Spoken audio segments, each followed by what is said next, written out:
طے شدہ شیڈول کے مطابق گلگت بلتستان میں 7 جون 2026 کو عام انتخابات ہونے جا رہے ہیں۔ اس بار کا انتخابی منظرنامہ ماضی سے کافی مختلف اور دلچسپ ہے۔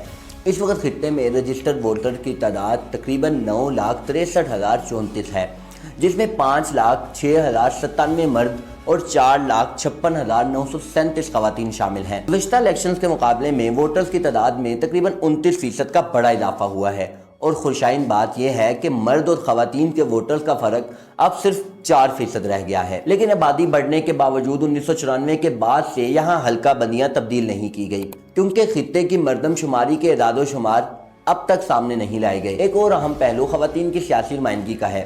24 حلقوں میں تقریباً 400 امیدواروں کے درمیان صرف 8 خواتین الیکشن لڑ رہی ہیں، جن میں سے 3 کو سیاسی جماعتوں یعنی پی پی، آئی پی پی اور پاکستان نظریاتی پارٹی نے ٹکٹ دیے ہیں۔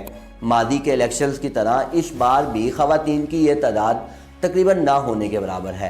ناظرین، 2009 میں جب یہ نیا انتظامی نظام سامنے آیا تو عوام کو بڑی امیدیں تھیں کہ ان کے مسائل حل ہوں گے، مگر 17 سال گزرنے کے بعد بھی مقامی مسائل کم ہونے کی بجائے بڑھتے دکھائی دے رہے ہیں۔ صدم ظریفی یہ ہے کہ اس بار کسی بڑی سیاسی جماعت نے عوام کے سامنے کوئی واضح انتخابی منشور بھی پیش نہیں کیا۔ یہی وجہ ہے کہ لوگ کسی بڑی تبدیلی کی توقع کم ہی رکھتے دکھائی دے رہے ہیں۔ اس بار کا سیاسی دنگل پیپلز پارٹی، مسلم لیگ نون جیسی روایتی جماعتوں، تحریک انصاف کے حمایت یافتہ امیدواروں اور نئی سیاسی قوتوں کے اتحاد کے درمیان ہے، مگر گلگت کے عوام کی ایک خاص عادت ہے، وہ سیاسی جماعتوں سے زیادہ شخصیات کو ترجیح دیتے ہیں۔ جو شخصیت ان کے کام آتی ہے اس پر اقتدار کے دروازے کھولتے ہیں۔ سو اب قراقرم کے بلند پہاڑوں، ہنزا کی وادیوں، سکردو کی خوبصورت جھیلوں اور دیامر کے سنگلاخ راستوں میں اس وقت انتخابی گہمہ گامی عروج پر ہے۔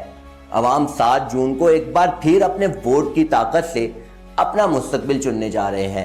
ناظرین، ایک بات طے ہے، یہ خطہ صرف پاکستان کے خوبصورت ترین علاقوں میں سے ایک نہیں، بلکہ یہ پاکستان کی سیاسی اور آئینی تاریخ کا ایک منفرد ترین باب ہے۔ آپ کا کیا خیال ہے کہ گلگت کے اس الیکشن میں کون سی سیاسی جماعت حکومت بنانے میں کامیاب ہوگی؟ کمنٹ سیکشن میں لازمی بتائیے گا۔